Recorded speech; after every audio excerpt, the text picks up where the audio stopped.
There we go. All right, hello everyone, and welcome to day 24 of Handmade Hero, the show where we create a complete game from scratch using no libraries and no engine, just our own cunning and wit. It is a team effort here at handmadehero.org. It is me plus the Twitch chat.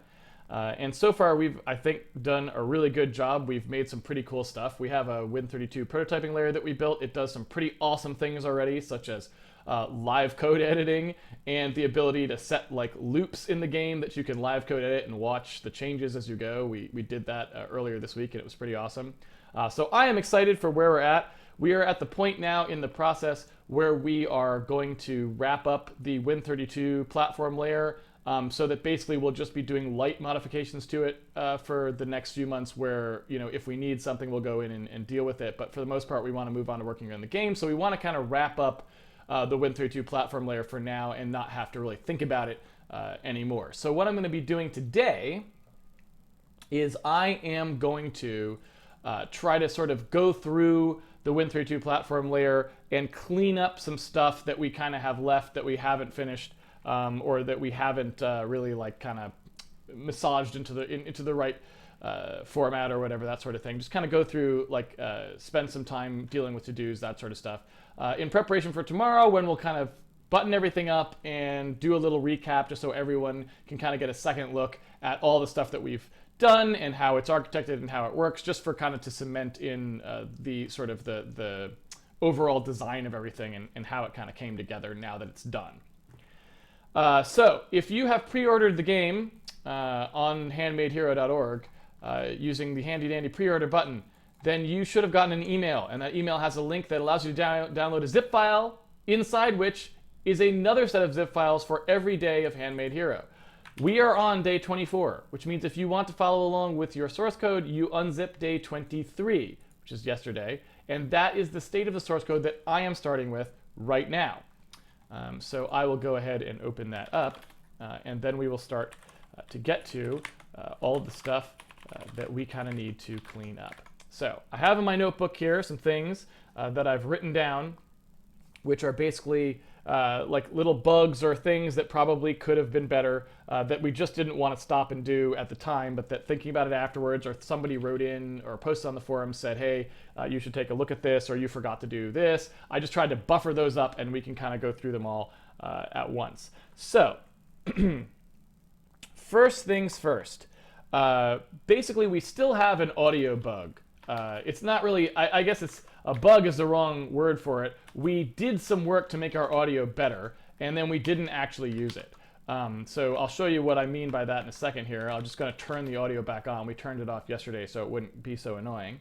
But basically, if I run this here, you can kind of see that we have a when we're looking at the audio here, we had kind of a display that was showing us some stuff.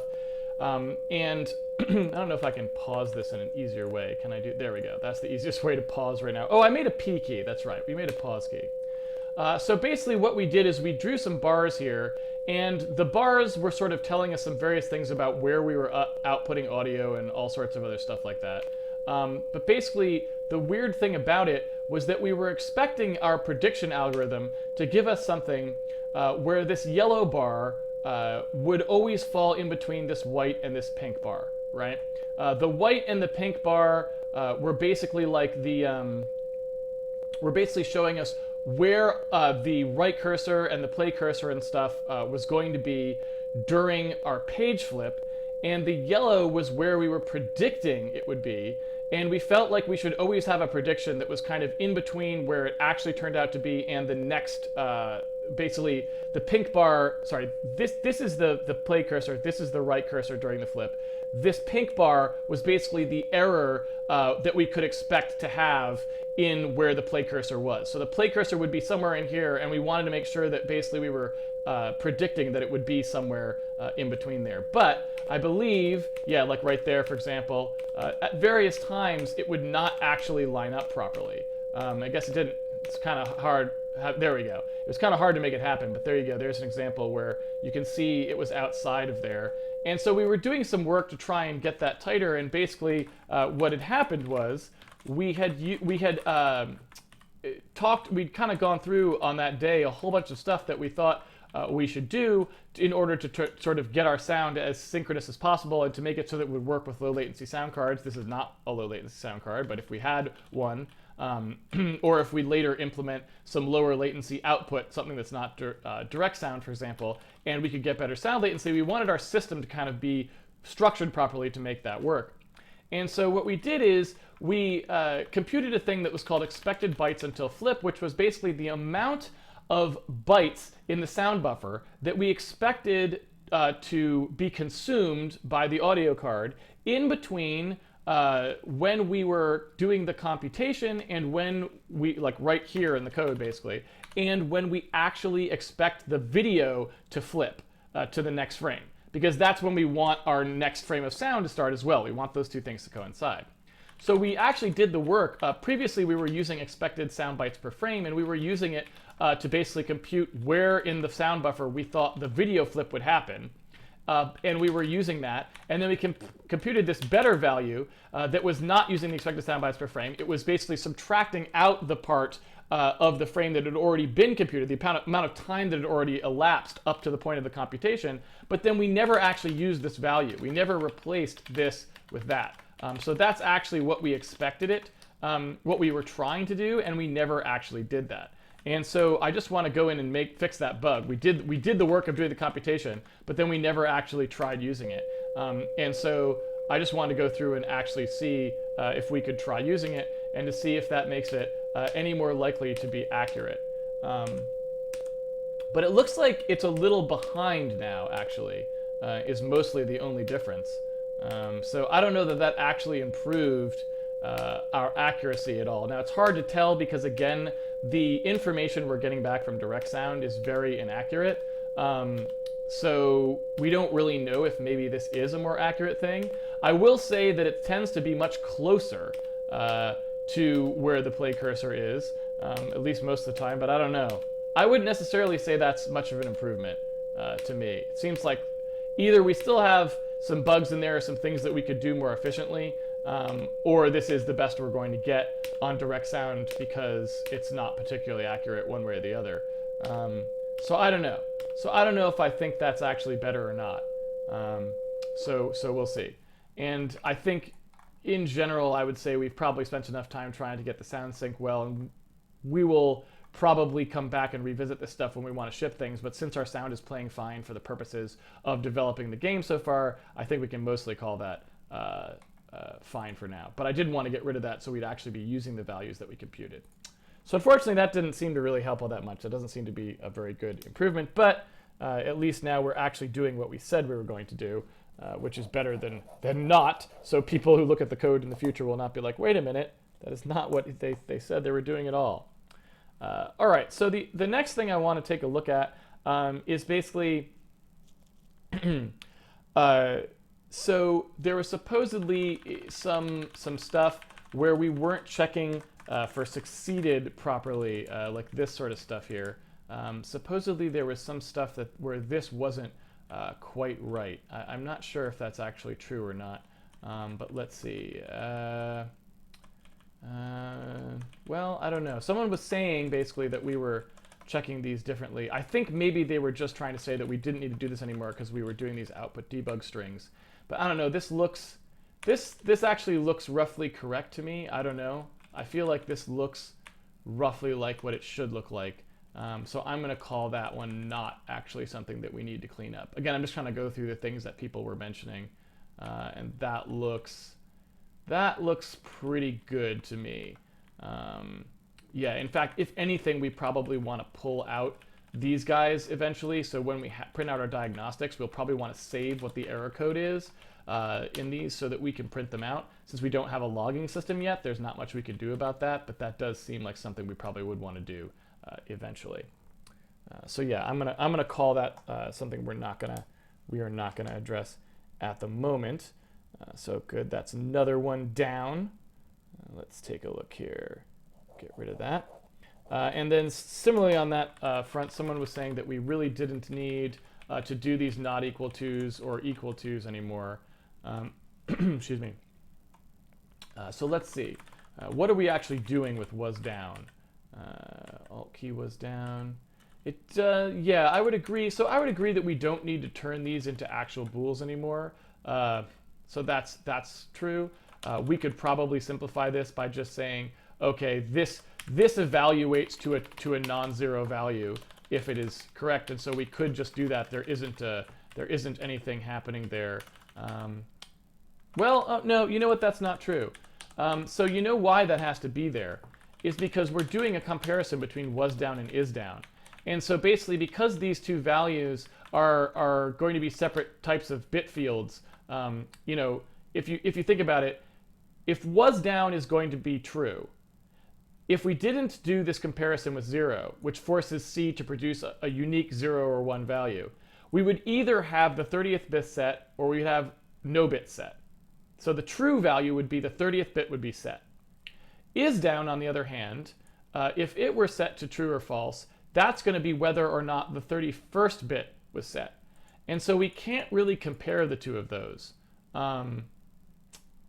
That's not going to work. So we needed to do this to turn those two into real values. So that's not an unnecessary check. That's actually necessary. And I can mark that up here. I can basically say note. Since we are comparing was down to is down,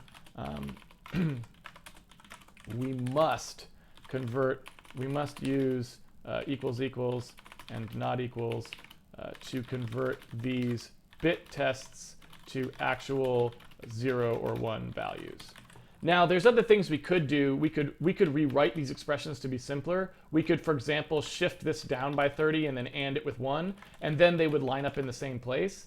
But I don't know. I mean, that's totally optimization types of stuff that doesn't need to happen. So I think I would rather just leave it the way that it was written and not spend time, kind of rat-holing on things like that. We will care about those sorts of things when they're in loops that cost us a lot of time, and we just don't care about them in other cases.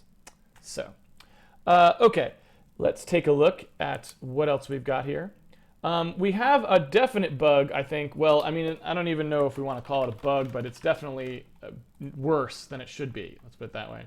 If you remember when we were doing our controller stuff here, we had a thing where the game input wanted a flag that kind of said whether a controller was analog or not. And that's pretty easy for controllers that are always one or the other, because you just set it and it's fine. But for gamepads, there's a sort of a complex issue, which is that the gamepad may be being used as an analog controller or it may be being used as a digital controller. Because if you start using the D-pad, right?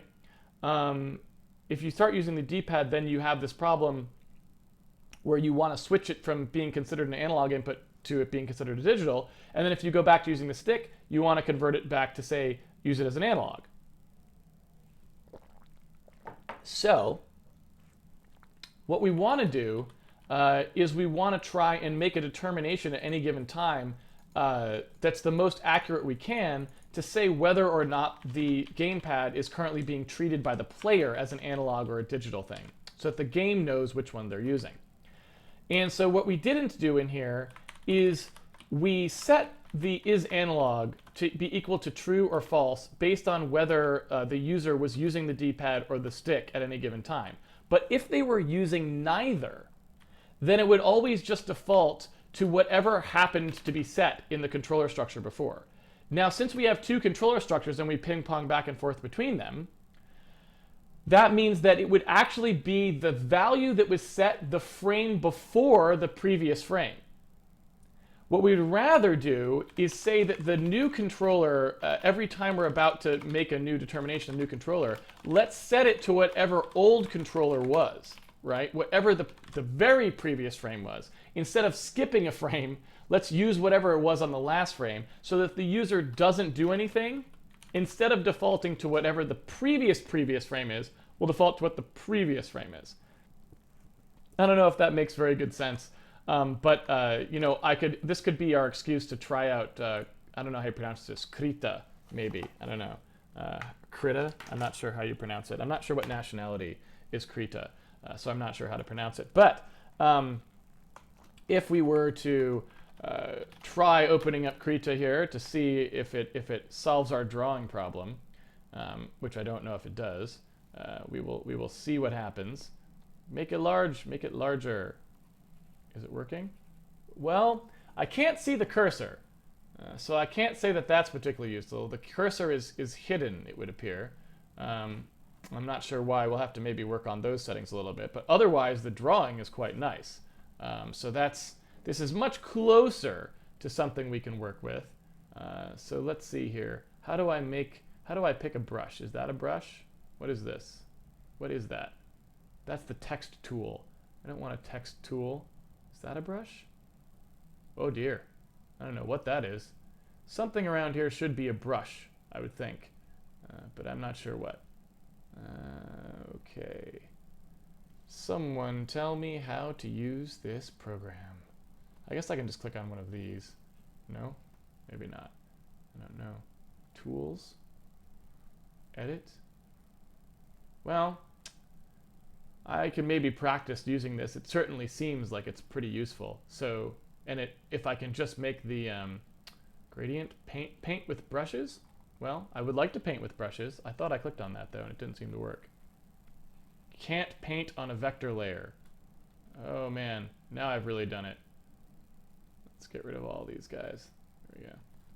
Yeah, so for some reason, I can't seem to see my cursor. So we're kind of snatching defeat from the jaws of victory here. Like, right, we almost had something that would have worked on stream. So we'll have to play with that a little bit more and see if we can get that to do what we want, because it's pretty close. So I'll play around with that. Maybe I don't want to waste too much time on the stream on it, so I'm going to skip it for now. But that's pretty cool. We might be able to use that, and the drawing's a lot better than MS Paint, that's for sure. Anyway, so basically what we had here is we have a thing where we've got basically a 0 and a 1 version in an array. We've got two states for the controller, right? So we have the controller in two different buffers basically for holding the controller state, right? And what we're doing is at any given time we have a pointer to the new one and a pointer to the old one, right? During the frame we treat them this way. Then at the end of the frame we swap which one's which. So we basically say, okay, now it's no longer new and old, now it is old and new. Right? So we basically are just swapping the pointers. We basically just do a little swap, right, at the end of the frame, so that the old one becomes the new one and the new one becomes the old one, right? So what that means is if you look over time, right, at what happens. So if we draw our famous arrow of time here, right, this is time going forwards, and we look at our famous frame ticks that we always draw in here, right? Then if you actually look at where things are pointing in terms of old and new, right, you sort of have something that goes like this. You have old, if this is slot 0, if this is our 0 with our 0 controller, and this is, no, I shouldn't say slot 0 controller. If this is our 0 input state and this is our 1 input state, we have old and new here, and then in the next frame we swap it so that they're opposite, and in this frame we swap it so that they're opposite, then in this frame we swap it so they're opposite, right? So we're constantly ping-ponging back and forth. And that corresponds, right, in here, to this structure, right? We've got two game inputs that we're talking about, two blocks that represent the input state. And inside each of those, like inside each of these inputs, right, is a bunch of controllers. We said there's 5 controllers or something like that, controller states inside an input. But we have two whole game input states, and we start by pointing to 0 is new and old is 1, and then every frame, at the end of the frame, when we get down to the very end after we've done everything, we just swap them, right? We do this little swap. So the old becomes the new and the new becomes the old. So all I was trying to say was, well, basically is analog gets set, let's say in here. So we're here, we set is analog. So we start off, let's say this is our is analog state. It's 0 and 0, right? Then in this frame, we find out that they're using the analog stick. So now we set in new, we set it to 1. But of course, old is still whatever it was before, so it's 0. In the next frame, right? In the very next frame, these carry over, right? So 1 is here and 0 is here because they carry over. We've swapped the pointers, but we haven't swapped the buffers. We just swapped who's pointing to who. So the old one is now set to is analog, which is correct. In the previous frame, which is what old means, it was analog. But the new one is not yet set to analog because it has whatever the value was in the previous buffer on the previous frame. So what we'd like to do at the start is just copy this in here so that if on the previous frame it was analog, we're going to assume on the new frame it's also analog until we hear otherwise, right? And so that's all I did with this line up here that I was trying to basically correct that error, is basically say, all right, whatever it was in the last frame, let's assume that's what it is on this frame. And then if we hear otherwise, we'll just go ahead and overwrite that. But if we don't hear otherwise, we'll use what, as far as we're concerned, is the most recent information we have. And so that seems like a clear improvement to me. Someone wrote in on the forums that we had missed that, and that's a good point. All right. So let's see here. Time for some more almond milk.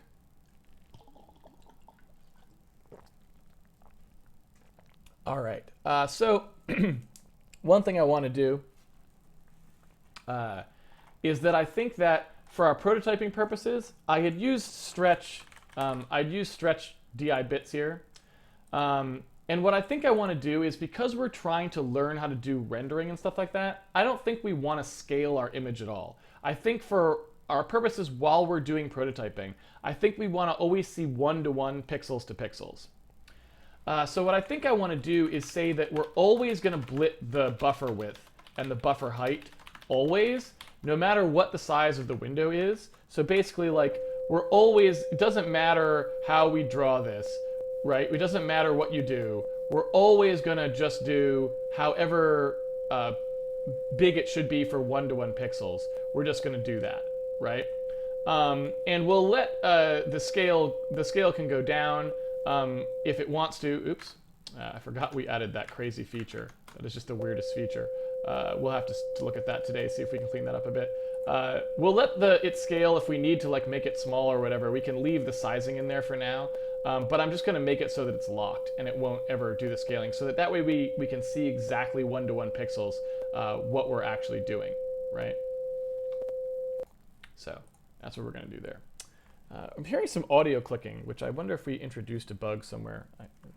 Audio is always so annoying to try and get it all exactly correct. Yeah, either you get little weird problems, or you have high latency, or it's just annoying.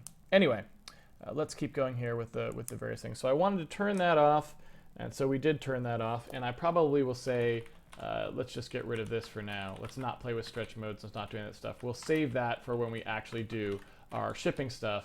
And so I'm just going to put a note in here and say, for prototyping purposes, we're going to always blit 1-to-1 pixels to make sure we don't introduce artifacts with stretching while we are learning to code the renderer. There we go. Okay, so I think that's just a better idea, pretty much all around. All right, so excuse me. Let's see what else we got here. Oh, so some things in our build.bat file. So someone pointed out that we can do things a lot easier. Like I said, I don't know batch file programming very well at all. I know almost none of the commands you can use in Windows batch files. What they were saying is we could just put a random number in here. They basically said that instead of doing all the date craziness, since we don't actually care about that, they were saying we could just do %random. And %random, it just inserts a random number, which for our purposes is fine, because all we really wanted to know all we really wanted it to do is make sure that we could generate ones that didn't conflict name-wise. And so that's totally fine, and way easier for people to read, and cleaner, and it's not confusing what's going on. So I like that suggestion. I think that's a better idea. Another thing that I wanted to say was that when we set the compiler switch to make sure that we were statically linking with the C runtime library, since we're currently only doing debug builds at the moment, that should probably be a D. And what the D does is it says use the debug version of the runtime library, and that way we know that we have like extra checking and stuff, which we may want, right? And so I think that's just better. It's a very simple thing, nothing particularly interesting there, but something something to do just to make sure we're getting all the checking that we can, if that makes sense. All right, so let's see what else we've got here. So for our looping, we had a couple things that we need to take care of. One of the things that we haven't done with our looping system is we have not actually made it so that it writes those HMI files to a reasonable location, right?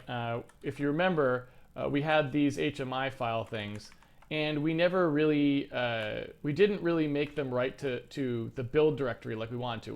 We don't want to write them to our data directory because that's just not a good place for them, because those will get zipped up when we do our source distribution and stuff like that, and that's just bad. So we need them to be in some kind of temporary directory, basically. That's not going to have that problem. And so I think what I'll do here is maybe I'll just try to take a look at how we were doing that before. If you remember, inside our win main, we actually were, excuse me, we were actually doing some stuff with that for the DLL stuff, right? We already did this sort of scan thing, and we came up with a way of saying, all right, let's build file names that are in the same directory as our executable. So what I'd like to do is make kind of pull that out and make that into something a little more, a little easier to use in general, right? So what I'd like to do is do something like, all right, maybe we take that Win32 state structure that we have here that we started to use, right? Where we just put things, and maybe we can put something in there that's just going to be that stem. So we could put something like this information here that we had. We could put that in here. So the exe file name, when we get that, when we start up, we can put that in there. And we can also put in the one pass slash bit, so we can put that in. So this is basically like the one pass slash in the exe file name, last exe file name slash. We could just store those, and then anytime we want to, we can generate a new one of these path things, one of these, one of these paths that's in the same directory as our DLL. And so I'm just going to do that Win32 state file name.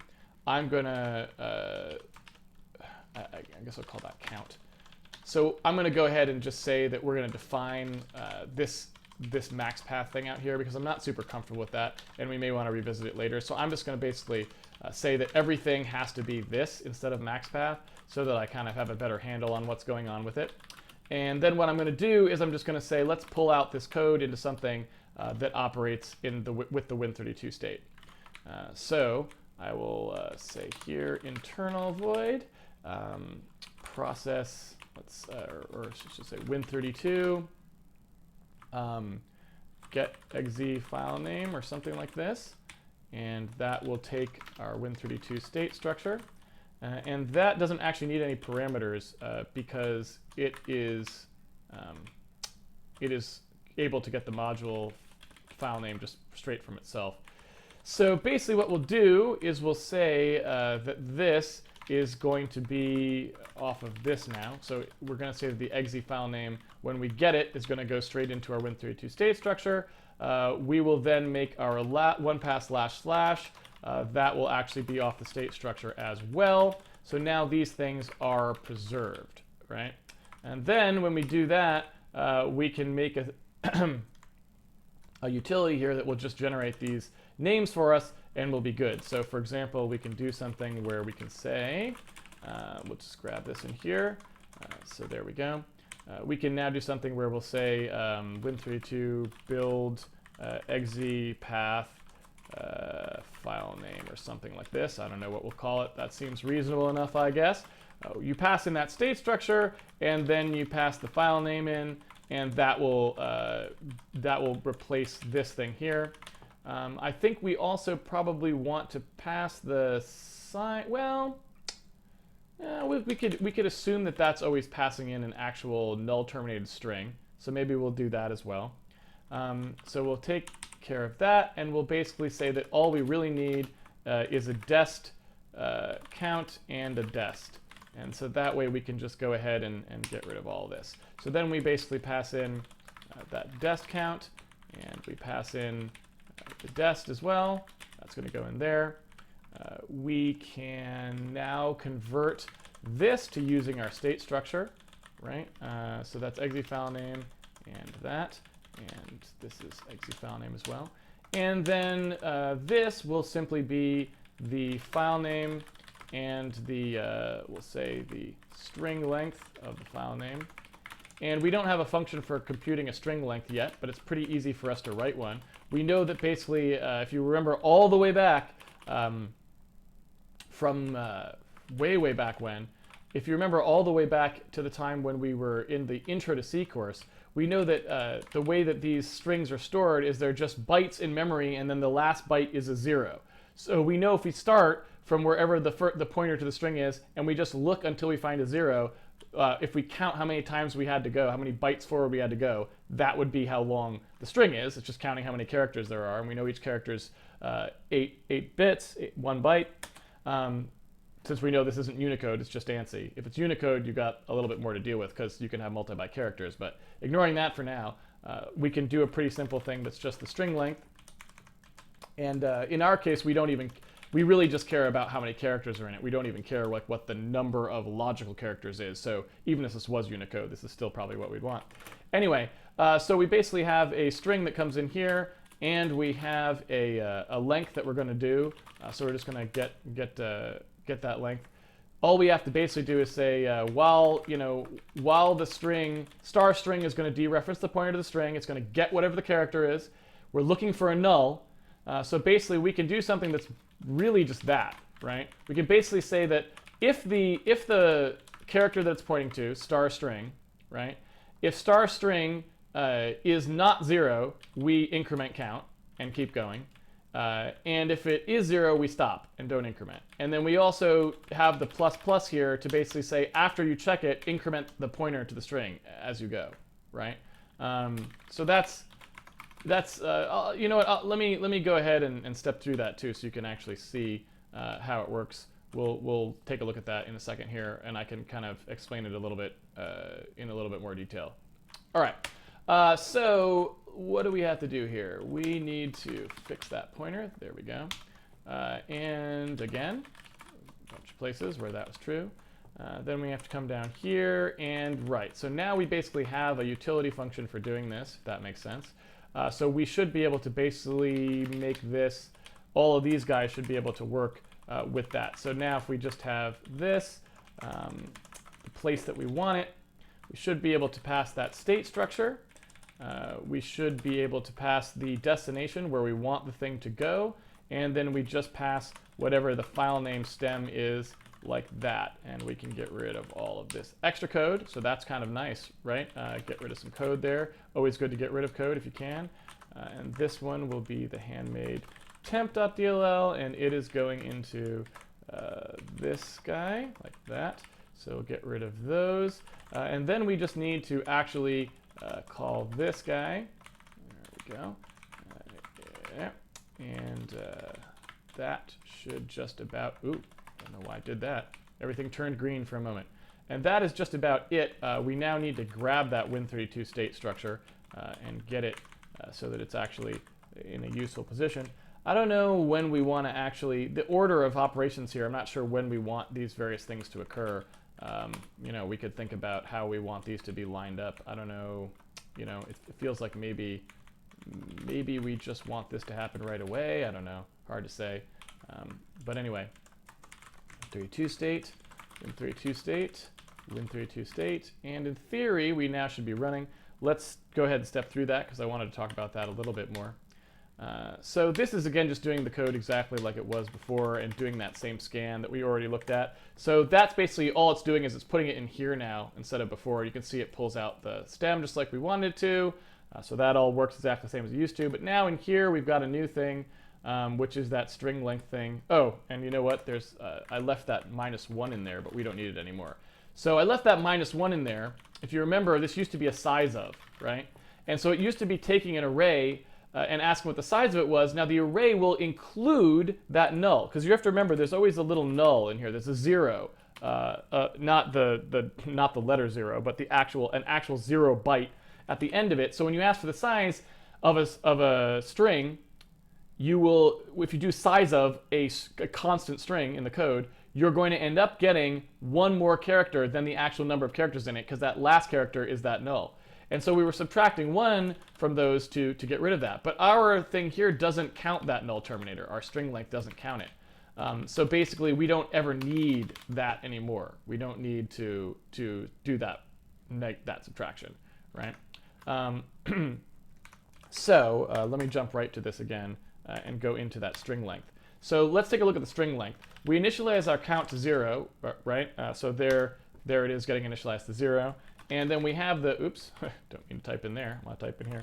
Then we have our string, and you can see that it's 1, 2, 3, 4, 5, 6, 7, 8, 9, 10, 11, 12 characters long. So we start, and we look at that first character, which is an H, it's not 0, so we increment count by 1, and so you see we've eaten the H, and then we're just gonna keep eating the characters, eating the characters, eating the characters, eating the characters, with the Microsoft Visual Studio's incredibly slow watch window update, not able to keep up with us. You can see we get to 12, like that, and then we have, now there's just a 0 byte there. You can see that like the byte it's pointing to is actually just 0. And so this will now fail, and we pop down and return that 12 count, which is what we wanted. So let's see if the cat strings worked. I think it probably should. Yep, cat string worked just fine. And so now we should be back to square one, only now we have a convenient function for doing that, so we can do it anytime we want to. So now that that's true, we should be able to go ahead and move this guy up into just a sort of general utility place here. Let's take a look. I don't know exactly where we want to put that. Probably can just put it right at the top here. So there we go. And then when we do our HIM nonsense down here, where was that? That was like .HIM. Or no, it was .handmade input, HMI, that's what it was. So what we want to do here is we want these guys to be written out to something reasonable, something in that directory. And so what we want to do, I believe, is just do something like Win32 get input file location, or something like that. Seems reasonable. And that'll just take a slot index, whatever that index thing is, right? And the Win32 state. So there's the Win32 state structure, which again has the stuff in it that we need, just information that we need to do our job. So we're going to call that, you know, I'll just get rid of that. Win32, not necessary. So this is going to do that build again. We'll sort of go ahead and say that the foo.hdmi, I don't know that foo is the best name, so maybe we'll say like loop edit or something like that. I don't know. Something, does that seem reasonable? I don't know what you guys think of loop edit.hdmi. So we'll basically say that that's what that is. I don't know if we want to actually do the slot index thing yet, because we don't actually support slot index. So I'm just going to assert that slot index equals 1 for now. Later we'll actually dynamically build the file name and maybe stick the slot index in there. I don't know, but we don't actually have even a way to test that yet. So I'm going to avoid doing that for now. And then we'll just pass that dest in like this. So there's our dest count, there's our dest. That's all done. And that is pretty much all we need to do. So now, when we have the file name, this guy can be done this way. And this is, again, not a great way to do this. I'm just doing it because we don't care about this code very much. I don't want to think about strings or anything at this point, so we're not doing anything clever. We're doing just things very basic and very uninteresting. There's better ways we could do some of this stuff if we wanted to take a day or two and talk about strings and do a nice string implementation. Eventually we may get there, but I don't anticipate us doing a whole lot with strings in this app anyway, so I'm not even sure that that's really all that productive. Anyway, so we're just going to go ahead and do this this call here. Win32 get input file location. We will pass the recording index so that in the future, when we do actually go and make that maybe work, if we decide to make it work for more slots, we can, and it's passing through properly. We'll go ahead and take that out of there. So that's going to be the file name now, and we'll compile that. Oops, what did I do wrong? Oh, right, that's true. Win32 state. I decided not to call it Win32 state, but there's some places where it is still called that. So let's just get rid of that, because there's really no reason to keep saying that. There aren't multiple states in these things, so it seems like it should just be called state. I could call it Win32 state everywhere. I suppose is the other option. But it just seems like unnecessary typing, so I don't know. All right, so we did the file name in one of them. it looks like it worked properly, so let's go ahead and do the file name in the other one as well. And now they're both calling, the other thing that I like about this is they're both calling through, there's that me not ever having a consistent capitalization for file name. Basically, now they're both calling through the same function to get the name as well, which I like, because that way I know that the names match up. Before there was a separate string in each of them, and that's not so good, right? So this way they're both calling the same function to get the names of recording files, so hopefully they'll line up. So basically that's really all that is to it. Let me test. I did a bunch of changes there. Let me test to make sure that we actually, let's see here, that we actually have, there's definitely some audio clicking, so I think I definitely broke something. We'll have to see about that. Let's see.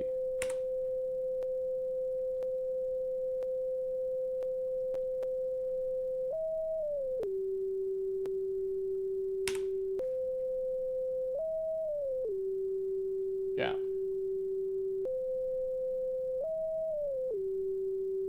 All right. So that looks like it's all good. Although I don't know if we have what's going on here. Grr. There's an I can't get I need to get to my code, but I can't. Damn you. This is the problem with the top level window stuff. What was the actual, oh, the assertion was here. Assert new state ended down not equal to is down. Huh. That I would not have been expecting.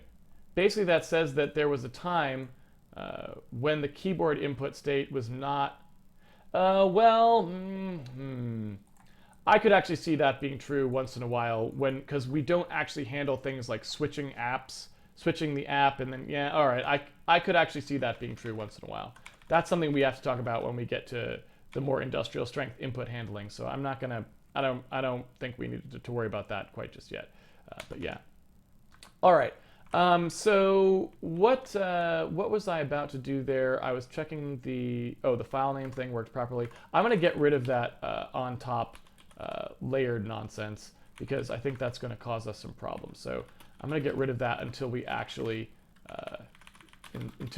decide to spend some time on that, so we don't keep having this problem where our window is being mean. All right, there we go. Much better. Okay, so took care of that.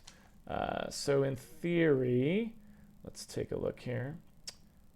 That should be the end of the path for those guys. So someone pointed it out. I was looking for this on the stream, but I never found it while we were on the stream. When we were trying to get the date of files, I was looking for a way to do it without a handle, and I couldn't quite find one. But someone pointed out you can get it with this one, get file attributes ex, I guess. So it looks like, okay, so it looks like there it is. So it looks like we can use get file attributes ex to get it without a handle. I'm not sure, get file attributes doesn't do it, so only ex does. So what basically a person wrote in and said is this was the function you were looking for, because I don't know if you remember me trying to find it and I couldn't find it. I was like, I thought there was one you could use without a handle, but I never found it. Well, this is it. So if we go to where we were getting that get last write time, instead of having to do this find first, find closed thing, we can basically say, okay, let's not do that anymore. That's not necessary. Let's just use this guy, get file attributes ex. We'll pass the file name just like we were before. And of course, it's inconsistently capitalized because I always, for some reason, cannot seem to figure out how to do that. And then we'll pass whatever this thing wants. So it wants a class of attribute to receive. The parameter can be one of the following values. And it looks like get file x info standard is the value. It's a very odd value to pass, but that's it. So I'll pass get file x info standard, and then it wants me to pass one of these guys as the file information out param. So basically, I have to declare one of those to hold it. This is the data. Then I will pass the address of it, and it should fill it out for me. It should return a bool, it looks like, for whether it found it or not. And then if it did, I will basically say that whatever that said the last write time is what I will do. Oops, that's a mistake. Got to put an end if there. And so that should give us the same results, but in a much smoother way. We don't have to actually deal with an operating system handle. So hopefully that will let us do it much smoother. So let's see if that actually works. If I go over here and make my Emacs tinier, if I go do the standard code edit that we've been doing to test our hot reloading, let's just check to see if it still is nice and snappy. Sure is. Beautiful. All right. So yeah, that's just a better way of doing what we were doing. It's just finding the right Windows call can sometimes take a while, but oftentimes there is like a better call for doing various things, and that's definitely better. So we can get rid of this one. We won't need that one anymore. There we go. All right. So that should be all there is to that. We're getting through a lot of stuff here. Let's see. What else we got? What else is on the hopper? All right. So this is one that is kind of interesting to try. Per Vonsen wrote this in, actually. He's a person I actually know personally. He used to work at Rad Game Tools. I believe he is at Oculus now. But basically, he was suggesting to try something which I think is pretty interesting, and it may work. I don't know. I don't think I've ever tried this before. But basically what he was saying was that, and I may be putting words in his mouth here because he tweeted it to me, so of course with 140 characters, sometimes it's hard to know. But basically, when we go to write out our recording, when we do our recording and we want to blast out that huge memory buffer, like a lot of it's zeros if it hasn't been used yet. And so one of the things that he was pointing out is you might be able to use NTFS's sparse file information to make that write faster in the cases, for free basically, in the cases where there isn't that much stuff in it. Now, I don't think this will help us at all in the case when we actually have the full running game, so this may be kind of a hollow victory in some sense, but for the time being it may help us because, yeah, it may help us make the write faster in cases where we don't have stuff it actually filling the memory buffer. So basically, device I/O control is a thing that sort of tells Windows additional information about handles and how you want them to work. So we have a handle to a file here that we created, and we can give it some information about how we expect writes to happen to that file. And so the thing that we want to do is this device I/O control call. We want to do that after this. And the thing that we want to look at is this thing. It's a bit weird. It's called fctl set. What was it? Set sparse, I think. Set sparse. This guy. So, oh, they've already filled out the whole thing for me. That's even easier. So, okay, that's basically that is the call that we want to do. And so what this does is it says that a particular file is allowed to be stored, or that Windows can look to see if large ranges of the file are 0. And if they don't need to be stored, then they just won't be stored. So since we know that almost all of our memory is 0 right now, it might be that helps Windows do this operation a lot more quickly, right? So basically all we'd be doing here is just calling this device I/O control purely as a hint to Windows, basically, saying, hey, we've got this handle, right? We want to set it to sparse. I don't know what the input buffer part is. Let's see. A pointer to the sparse length, so the parameter is optional and commits to null. So we don't care about that. We're not going to set that at all. And the in buffer size will also be 0. The output buffer will be 0. That will be 0. Bytes returned. That can be null as well, right? Let's see. If output is null, bytes returned cannot be null, even when an operation returns no output. Okay, so we do have to pass it a D word here that's ignored, of course, because why wouldn't you do that? So there's our ignored value. Basically, so that all we're doing is just telling it, hey, you can store this file sparsely if you want to. You don't have to record all of those long 0 runs. So just, be advised. So I don't know if that'll actually help or not, but it did seem like a pretty smart thing to try, so I did want to try it. So let's see. That does not seem to be any faster to me. Yeah, so it doesn't actually seem to improve the performance at all. Now, I may not have done it quite right. I think I did, but I'm not entirely sure. Let's double check. So let's see here. We get the recording candle. We create a generic write for the file. We set the thing to sparse. Yeah, so that doesn't actually appear to help.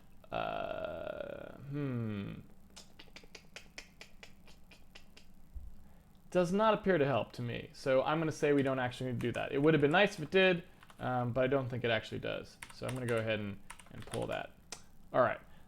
Too bad. That might have been fun, but what can you do? Let's see. What else I got here? I got some other things. Some of these things maybe we'll save for tomorrow. Multiple translations units. Oh, okay, so somebody was asking, some people have been porting Handmade Hero obviously to other platforms, and they were just asking basically for something if we could do to make their lives a little easier. Basically what it is there's these stub functions, right?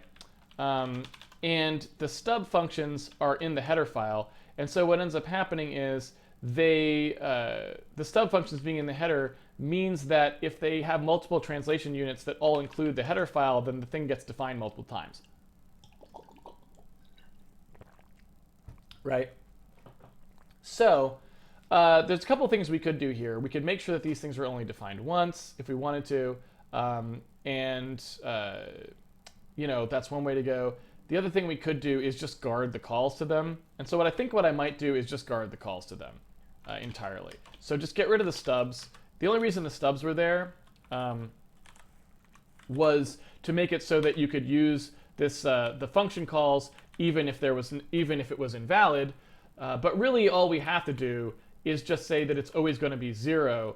So we could always just say that it's 0, and then anywhere that we're going to call update and render, again, just clearing this to 0, anywhere that we're going to call update and render, we'll just check.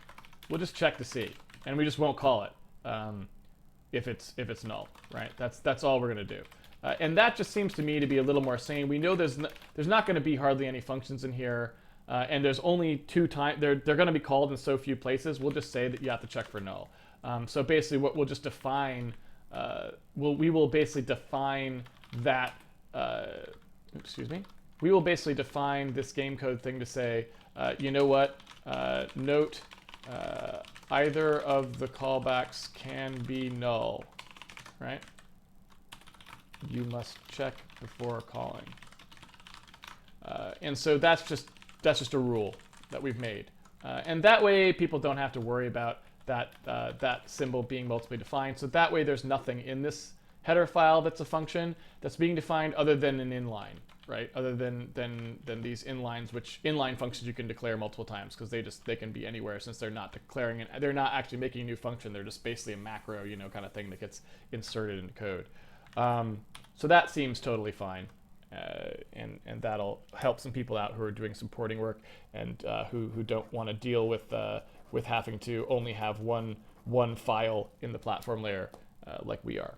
Okay, so I think that may be most of the stuff we're going to do today, and then we'll save the rest of the stuff for tomorrow. Well, I will say that there's a virtual alloc thing that I thought might be good to do just for fun, which is that to relieve some pressure on the translation look-aside buffer potentially, which is something we haven't gotten to yet. But one of the things that we could do is in our giant virtual alloc that we do down here, this guy, where is he? Oops, virtual alloc. I was almost there. There we go.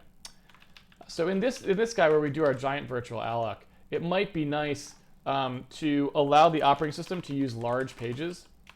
And so the way that this works is, excuse me, I believe, yeah, so there's this guy here, large pages. what large pages are is when you do this mapping, when we're talking about virtual memory, right? We've got our application space is laid out in these pages, right? We've got page size, and that page size I think I was talking about before is usually 4K, so it's 4096 bytes. And basically, what has to happen is inside the processor, right? Because remember, in fact, let's just do. You know what? Since this is the Q&A, since we're starting the Q&A now, let me just do a diagram here that explains this, what's going to happen, because it's something that's useful to know. So let's just use the first part of the Q&A for that. So okay, let's go over this one more time. Here is physical memory, right? So this is physical RAM. It's the actual RAM on your computer. So I don't know how much you've got. Let's say it's a pretty good machine. It's 16 gigabytes, right? So basically there's 16 gigs of physical memory in the machine. It is actually laid out in order. It goes from byte 0 to byte 16 gigs, right? And it's all there. Now, in our process, we have process virtual memory, and that virtual memory is some other thing. It has no relationship, really, to this physical RAM, right? So we see, byte 0 is, that's a great arrow. We see byte 0 is here, and I don't know, we allocate, who knows how much we have, but we're looking at memory just kind of going up, and this can go all the way up, I believe, to 8 terabytes in 64-bit Windows for the app, and then I think there's another 8 terabytes for the system. I don't actually remember, so I don't know if that's true. But basically, there's 8 terabytes. You know, this is, again, the worst diagrams today. Let's try that again. 8 terabytes for us, and 8 terabytes for the system, so that's like a 16 terabyte thing. I think it looks something like that, but I don't actually know. I think there might be a bunch of space in between here. I'm not sure exactly what this looks like. But point being, this is some totally other space. This is no bearing on physical RAM. We may look at something and say, oh, and in fact, we did, when we did our virtual alloc, right, we asked for it to be at this base address, right? And the base address was at 2 terabytes. So we actually said, oh, okay, the base address is somewhere like right here at 2 terabytes. Well, 2 terabytes, there's only 16 gigabytes in the machine. 2 terabytes is way off the end of physical memory if you think about where it actually is located. So this is a purely fictional address that we've created. And so our game exists in 1 gigabyte of memory right here or whatever. It's a little more than that because we have 64 megs of perm store or whatever. But like we said, at the 2 terabyte range, we're going to use the number 2 terabytes, and all the bytes in between there and 1 gig from there are going to be part of our game. Those numbers have to correspond to something in here when the processor is actually doing work, right? So the CPU is sitting here running our game. It's going to see a number that looks like 2 terabytes. So 2 terabyte number, the number 2 terabytes, whatever it is, some number, it's actually some big number that's like complicated and long, right? 2 terabytes with some fractional part or whatever, right? So some crazy long byte address. And in fact, I can even make this more concrete, right? Let's go in and just see one of the numbers. I can give you an example of exactly what it is. Inside our game, let's see here. Let's take a look. So we go into our game call, which I need to put some comments in here soon so I can find my way around. I keep getting lost in my own code because I haven't made any markers in it. What's going on? Why can't I set a breakpoint? Recompile. Run. There we go. Okay. So inside here's game update and render, right? So let's just take a look at what the pointer to, like, say, the player X. Where is player X being stored in memory, right? Well, there's the number. And you can see there's that 2 terabyte or whatever, and there's the, like, fractional part of it, the offset from there, right? So that's the number. And if you actually look at what this equals in a decimal, right? Let me try and cast that to a decimal. I don't know if it'll actually do it or not. It does not appear to actually do it. Why won't you convert it? There it is. So I guess I don't know my way around the Visual Studio watch window comma syntax very well, but if you put a comma after something, then there are these codes you can use in Visual Studio that will turn it into different number types. So like .b is binary. That's a new one that that didn't used to work, that works now. D is decimal. So you can see this is actually the number. This is the number that the processor actually sees. When we go to reference player X, the processor sees this number, right? So that number is coming into the CPU here, right? It's the CPU is seeing that crazy number we just said. Now, that number doesn't exist. That location in physical RAM does not exist. There aren't 2 terabytes of memory even in the machine, let alone 2 terabytes plus whatever that was, plus some, where we were looking at. It would be way, way off the end of physical memory. So what has to happen is the CPU has to translate that address into wherever the memory is actually being stored in physical RAM, which the operating system manages. It basically pulls in parts of the memory that we ask for and keeps them in physical RAM as necessary, and it can do stuff like swap them out to disk if it needs to, right? There's a paging file, right? It can swap pieces out to disk if it runs out of physical RAM. Storing stuff, it can move it out to disk. And in fact, you can see it move it out to disk. If you actually look, I think you can see it here. Let's see if I can see it here. So yeah, you can see on the C drive, there it is right there, pagefile.sys. So if I do pagefile.sys and do a dir on that, well, all right, so it won't let me dir it because it's some operating system protected file nonsense, I guess. But you can see it there. That pagefile.sys is actually where it's writing the stuff that gets swapped out. So in this process, what has to happen is there has to be a way for the CPU to translate those addresses. It has to do work to support virtual memory. Virtual memory isn't free. The CPU has to actually dedicate circuitry for doing this process. So how does it translate that number? Well, the way that it does that is in chunks. Basically, each 4K page, right, so 4096 bytes worth of memory, each 4K page basically is mapped individually between virtual memory and physical memory, such that there is a page table which literally says stuff like, okay, you can imagine something like there's the physical address and the virtual address, right? And they're mapped in like a table. So we basically say, oh, physical address, 16 or something maps to virtual address, 2048 or whatever, right? It's basically just a thing that says the 4K based at this address, well, these would all be on 4K boundaries, obviously, so those are stupid examples. But like the physical at 2 times 4096 and the virtual at 10 times 4096 are the same page. We have mapped this location to this location, right? And what you have to appreciate is that this mapping isn't free. It has to actually be stored and it has to actually be managed. So the CPU has a bunch of stuff in it to try and make this faster, and one of the things that it has is something called a TLB, or translation look-aside buffer.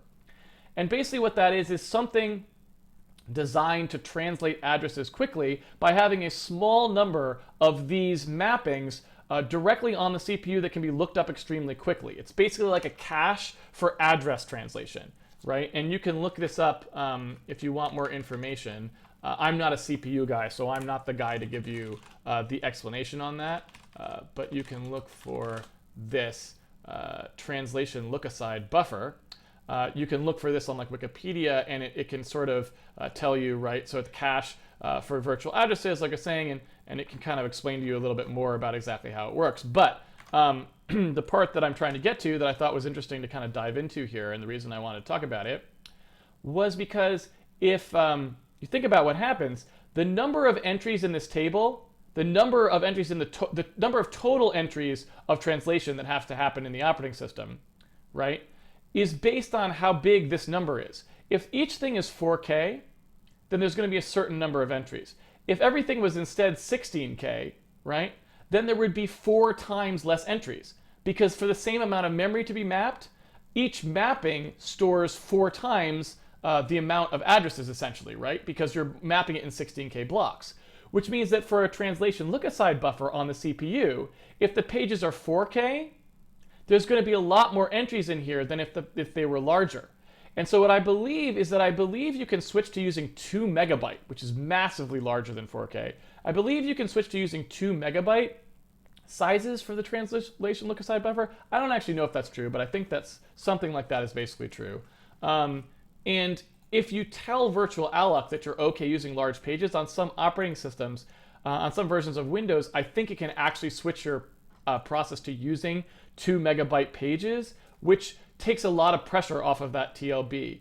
And so since we're allocating one big chunk, it may be that we can get a lot of benefit there and take pressure off of the CPU by doing that. So it's just something that I wanted to mention.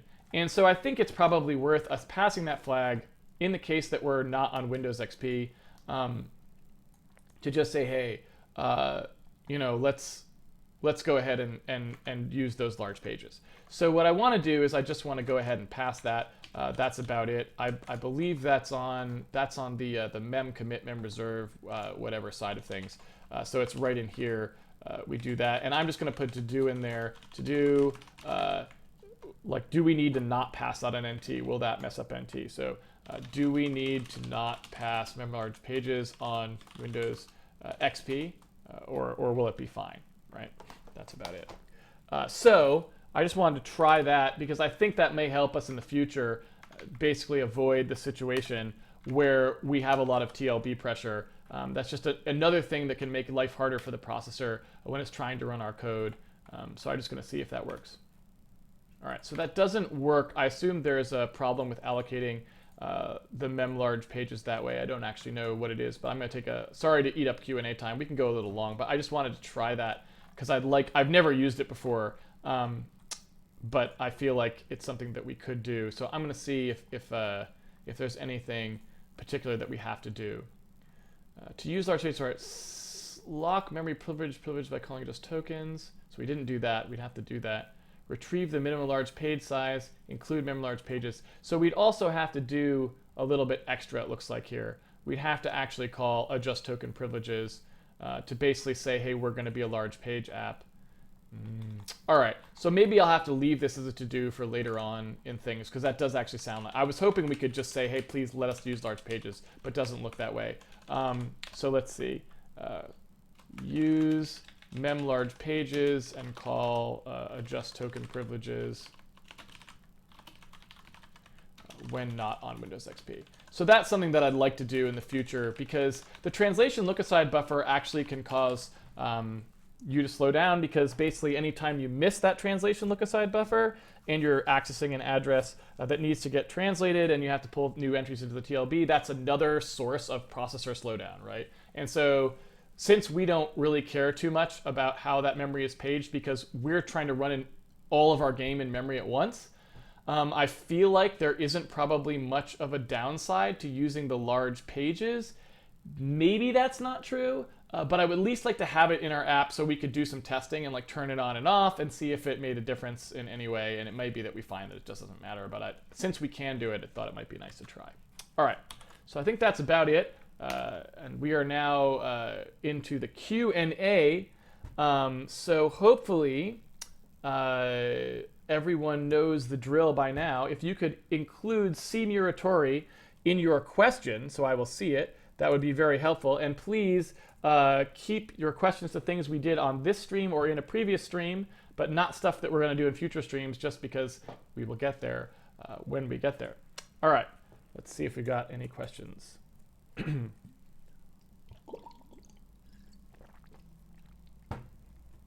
course, I gotta wait for the Twitch lag. I gotta wait for things to catch up here.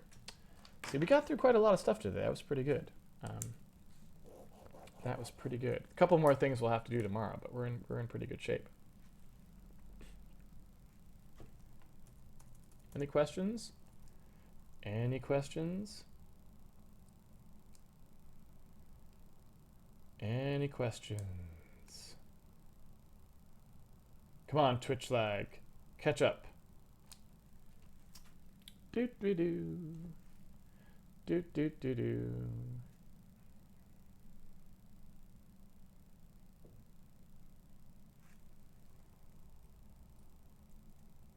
Can we go over really fast overview of the game recording and playback code?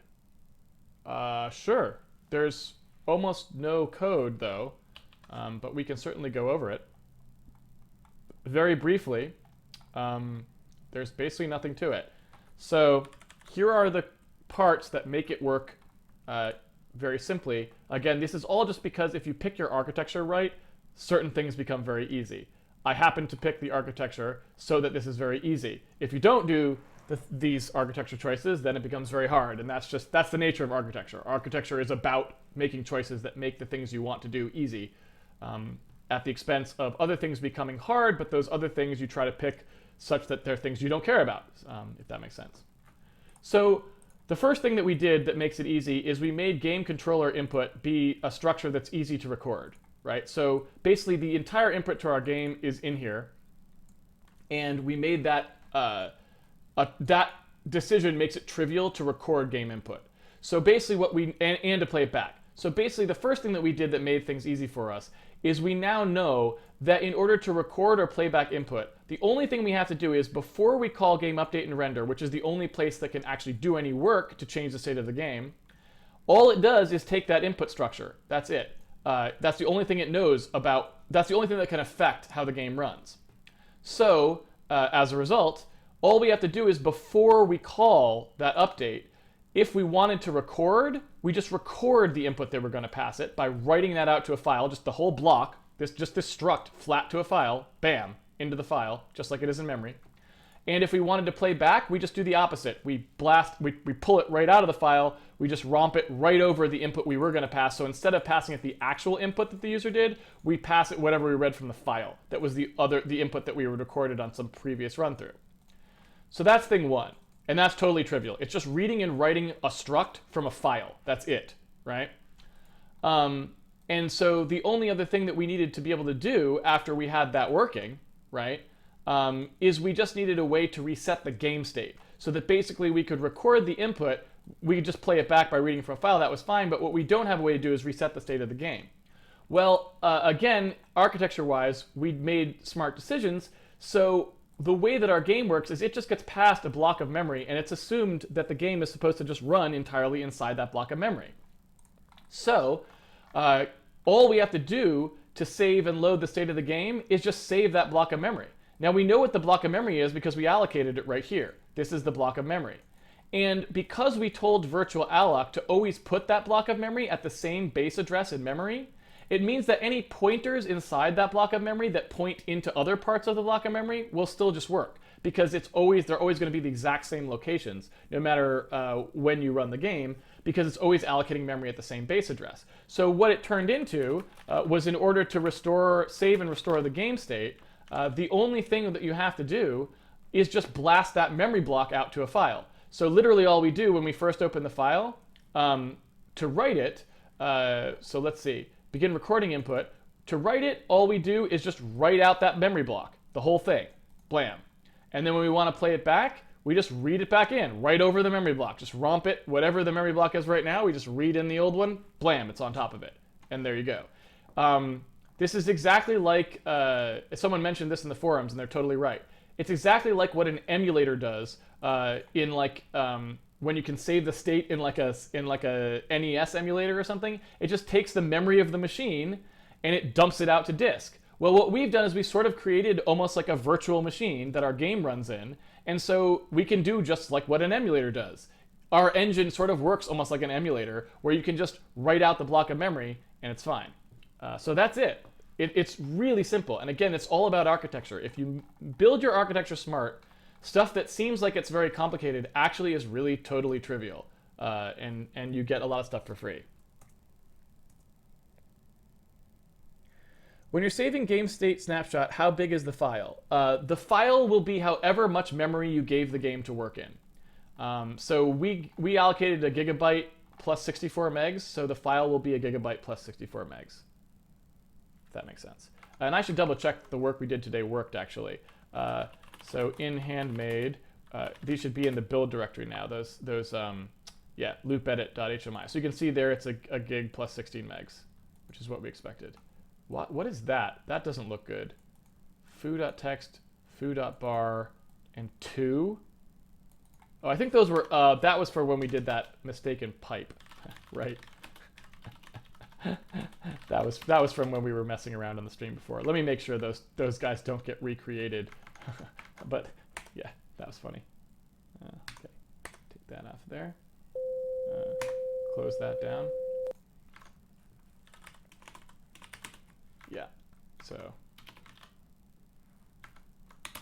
Yeah, so we're all good. Okay. Can you check if the string length needs a Win32 prefix, or is this game code? Yeah, I don't want to put a prefix on that because we'll probably move that into game code eventually. That's not a Win32 specific function. How many lines of code is the finished game estimated to be? I don't know. I have no idea. Yeah, I don't usually look at lines of code very much, so I don't know. I have no idea how many it'll be.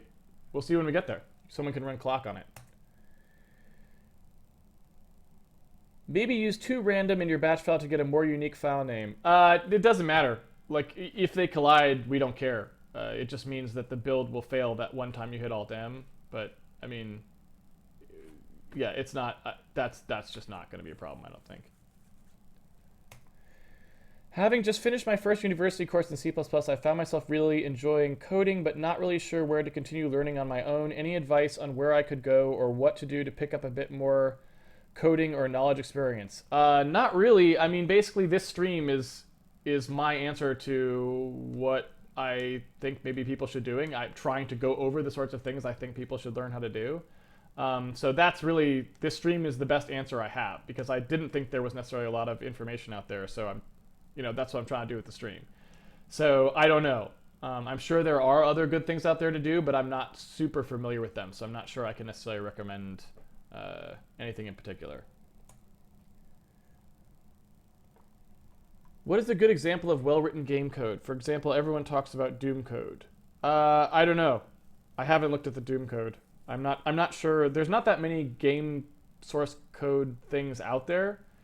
I mean, Carmack was a very good programmer, so I suspect that Doom and Quake are probably very well programmed things, but I don't know. I haven't looked at them myself, so I couldn't say. Assuming you want to record exactly what happens in the game, how would the looping handle random values, say enemy bullets that are fired at random angles? Well, the answer is there's no such thing as random values. So actually, what we already did will record quote-unquote random enemy bullets just fine. The reason for that is because the way randomness actually is generated in code is it's actually pseudo-random. So they're basically mathematical functions that generate numbers that appear to be random, but they're not actually random. And so as long as you save the memory state of the thing, of all the stuff you're using to generate your random numbers, which we would by default be doing because we're saving all the state from the game, then all of the random stuff will happen exactly the same. And in fact, you'll see that happen because we will have plenty of random stuff in the game. If we dump memory to disk in a large-scale application, wouldn't that cause more than 1 gig footprint for every state? I'm not sure what that means. Obviously, whatever the size is of the memory that you're dumping is the size of the footprint. So yeah, I'm not sure I understand the question. However much memory it takes to store the state is how big the state is on disk, right? I mean, you could compress it if you wanted to save space for some reason. But again, this is for the looped edit feature, so we don't care. We're only going to have a couple of those files at any given time at most, so we don't care how big they are. They could be 10 gigabytes and we wouldn't care. Really, it just doesn't matter. The only thing we really care about is we want them to load relatively fast, so which I think they will do on an SSD, but we could try to do things to speed that up a little bit potentially. But that's really the only reason we care about the size. We don't care about the space at all.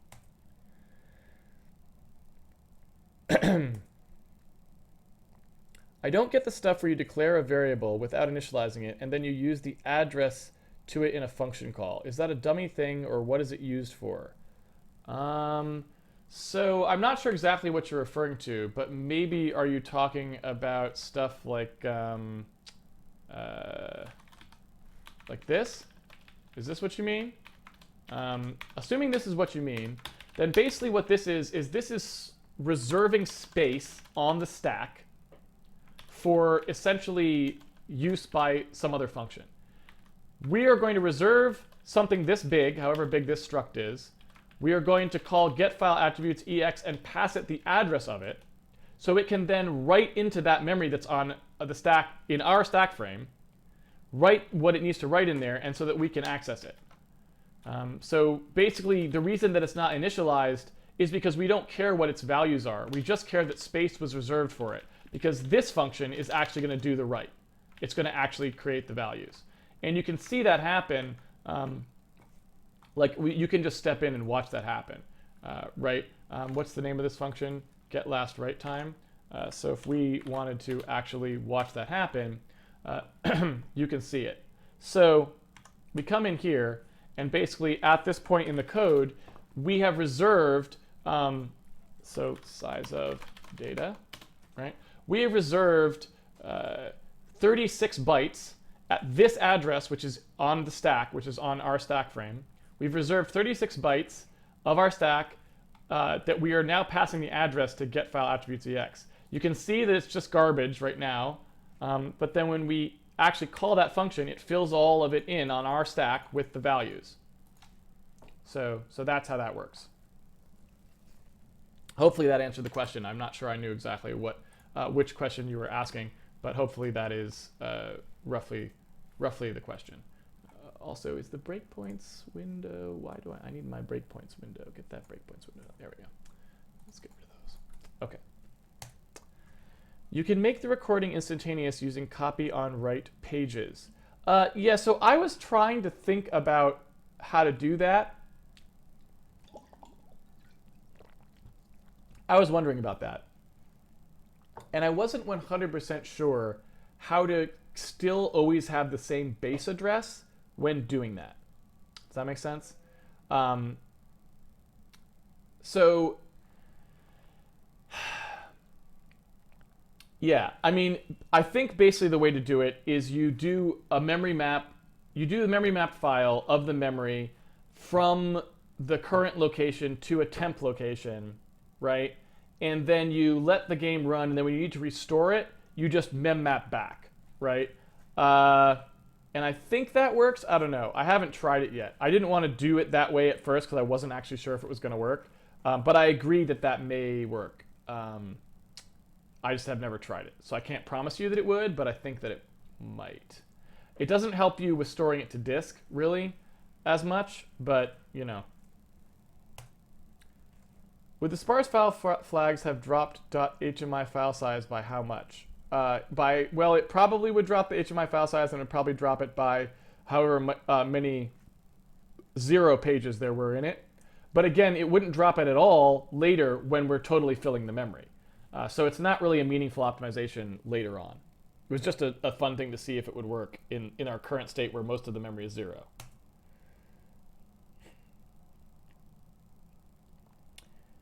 Steel Golem says, I'm still not sure we're using the Windows API to get memory instead of the standard library. Why are we making Windows calls if we were supposed to be doing everything from scratch? Are the Windows functions we're using optimized for use Windows outperforming the standard library?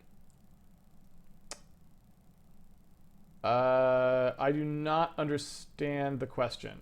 I guess what I would try to say is, we need to get memory from the operating system. There is no such thing as writing something from scratch if you still want to write on Windows. We would have to like re-implement the operating system to get any lower level. So when I say from scratch, I just mean that runs on Windows, right? On Raspberry Pi, we will be able to do our own memory mapping. And so that will be more from scratch than this. But as long as we're running on Windows, we have to ask Windows for the memory. It's the only thing that controls the memory table. We have no ability to do anything else. we could write a device driver or something and try to do it that way. But like assuming that you want to be a game that person can run without being administrator, without escalating to administrator every time they run it or whatever, or installing a device driver on their machine to run it. So I don't really understand the question, sorry. As the game grows, how are you going to partition the game memory between systems to keep the record and playback feature working? We shouldn't have to do... The record and playback feature just works. Because everything happens inside the game memory, so it doesn't matter how we partition it. It'll still work. The partitioning of the memory for the game is not related to whether the record and playback feature works or not. Would it make sense to temporarily lessen the size of game mem? We don't use it at the moment anyway. Well, not really, because like we're going to be using it. So lessening it temporarily doesn't really help us much. I mean, if we were tuning something early on and wanted to speed up that write, but I think we could speed up that write in other ways as well, like using the copy on write pages or other stuff like that was mentioned. So if we really found that it was annoying us a ton, we could speed that up.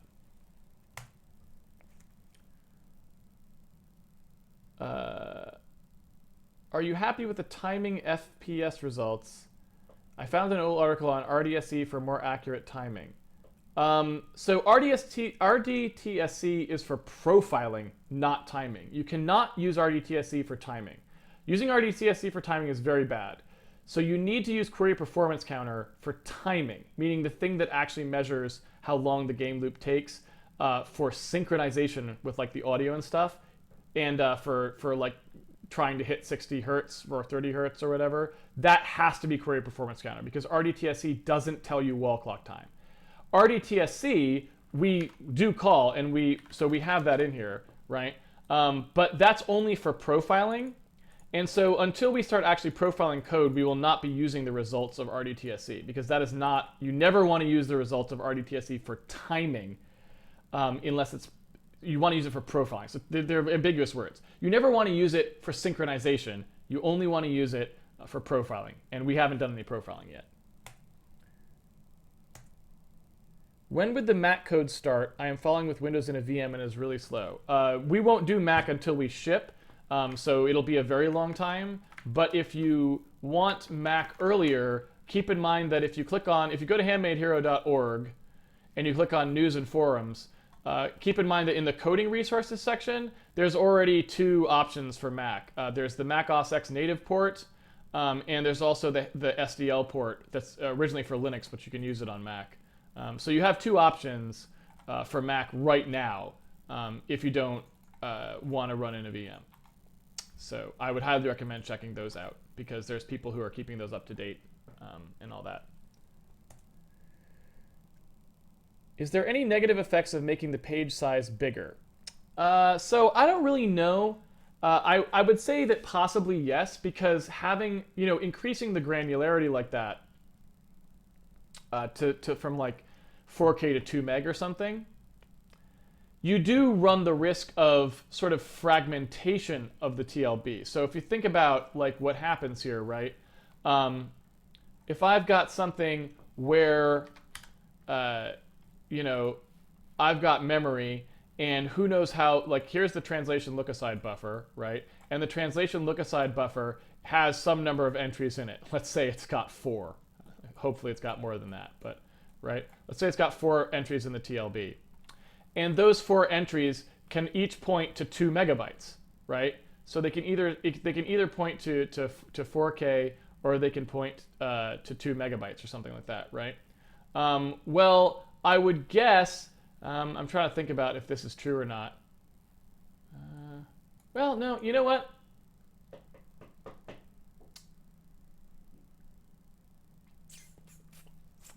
The more I think about it, no, I guess, you know what, to tell you the truth, I was going to draw something out that I was going to say, like, well, maybe this is a problem, but you know what, I don't know. I can't think of anything for our particular circumstance where it would be a problem, but again, I'm not a CPU guy. So I think probably I'm not qualified to answer that question, is what I would say. So all I wanted to do with the larger pages was be able to turn them on and off so we could run our game with large pages, run our game without the large pages, and see if it had an impact on performance down the line. Later on when we're doing performance tuning, I kind of wanted to be able to do that. But I do not know practically if there'd be downsides or upsides.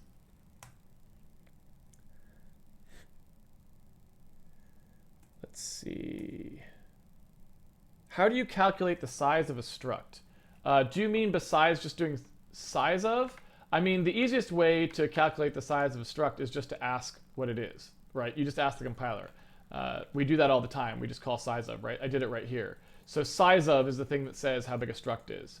And technically that's the only way to know how big a struct is, because I think technically the compiler is allowed to pad things in ways that maybe aren't completely defined. I don't know if that's actually true. It may be that they're always completely defined and you could always compute it entirely yourself, but basically size of is the thing that tells you how big the struct is. But all it's doing, what size of does, if you're just curious of like how big is a struct, all it's doing is it's going through the members of the struct and looking how big they are, right? It's just going, okay, this is a pointer on 64-bit. The pointer is 8 bytes long, so that's 8. This is an integer that's 32 bits, so it's 4 bytes long. So 4, 4, 4, 4. So this is 8, 8, 8. So that's going to be 24, right? But that's how big it would need if it was packed optimally. You then have to account for the fact that the compiler aligns things on boundaries that are equal to the size of the thing being aligned. So for example, if I was to move this memory pointer, which is 8 bytes long, if I move this 8-byte thing below the integer, which is only 4 bytes, it would insert 4 bytes of padding before it to make sure that the memory, this part, is aligned, this 8-byte thing is aligned on an 8-byte boundary. So there is a little bit of finickiness there that you have to be aware of. But basically that's it.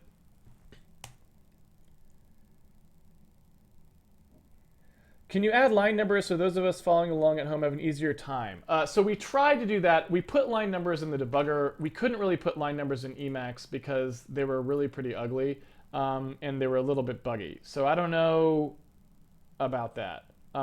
Basically, the problem was we can maybe try it again and see if people object. But basically, if you I think, is it line number? No, it's not that. It's like linum or whatever. I don't know how to get this guy to, let's see here. So here was the problem with line numbers, is that inside the .emacs file, there's a linum thing. So this guy, right? So basically what we did is we tried turning it on, and it looks like Handmade. Code Win32. It looks like that, and they were kind of really ugly and bright and weird, and whatever. So anyway, and they also had this weird, this like a bug with, there was this weird bug with that line down the middle. You can see it like it erases as I go up. It's just all messed up. And so I don't know if I really like that's all glitchy and weird, and it just seemed kind of bad. So I was not super happy about that, and I don't know if that's something that can be fixed or not. I'm not even sure why that line is there at all in the first place. But if someone wants to do the work on the .emacs file to get these line numbers, first of all, to be like a darker color, like this, the same as the comments, let's say, and then to fix that line that goes down the middle, if someone wants to do that, then I would turn them on, because I'd be fine with that. But as they are, they're really kind of bad and ugly, and they're very distracting. So I don't think I would be inclined to use them if we can't fix that problem. But if we can, then that would work. So yeah.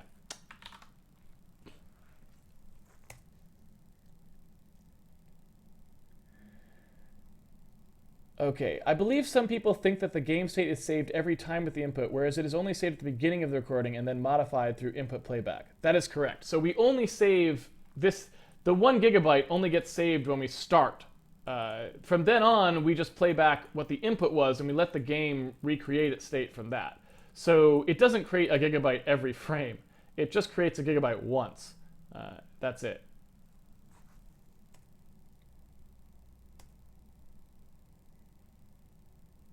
Do you think the recording technique will run into problems if we have multiple threads using the game state? Well, it depends how you do those multiple threads.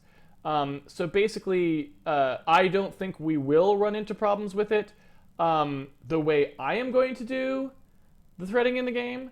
But if you didn't do it the way I'm going to do it, then yes, you very well could. But you also have the option of sort of having your threading system have two modes. You can certainly do a mode that's safe for recording and one that's not.